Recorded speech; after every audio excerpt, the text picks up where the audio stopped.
Madame Tussaud vient de dévoiler 13 nouvelles statues de Taylor Swift, 13 dans le monde entier.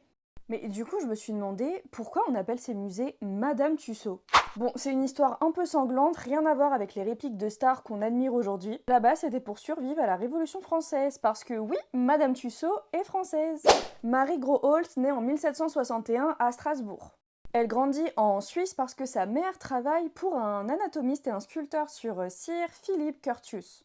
Alors en 1765, Philippe s'adonne à 100% à sa passion et déménage à Paris.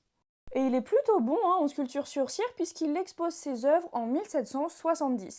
Marie, elle apprécie énormément Philippe, elle le considère d'ailleurs comme son oncle. Et vous vous en doutez, c'est Philippe qui va lui apprendre à sculpter sur cire.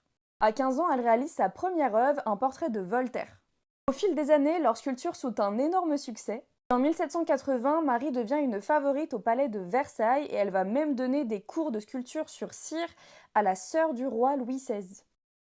1789, lorsque la Révolution française éclate, eh bien Marie et Philippe sont accusés de soutenir la monarchie.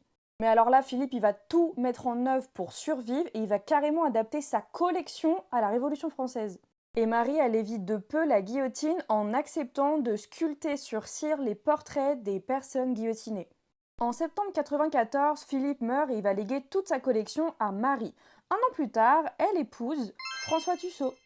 Mais malheureusement, le mariage bat des ailes et son entreprise manque de faire faillite. Mais l'empire de Madame Tussaud n'aurait peut-être jamais existé si elle n'avait pas rencontré le magicien allemand Paul Philidor.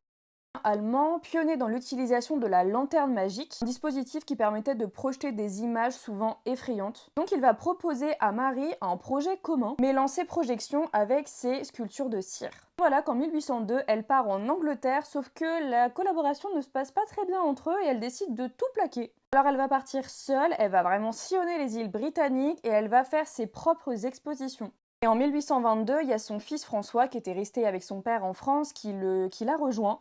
Lui, en fait, c'est un menuisier et en fait, il va créer les bras et les jambes des portraits en cire. L'entreprise devient alors Madame Tussaud Sons. En 1837, le musée connaît son heure de gloire puisque la reine Victoria accepte d'avoir son portrait sculpté. Alors Marie meurt en 1850 à l'âge de 88 ans.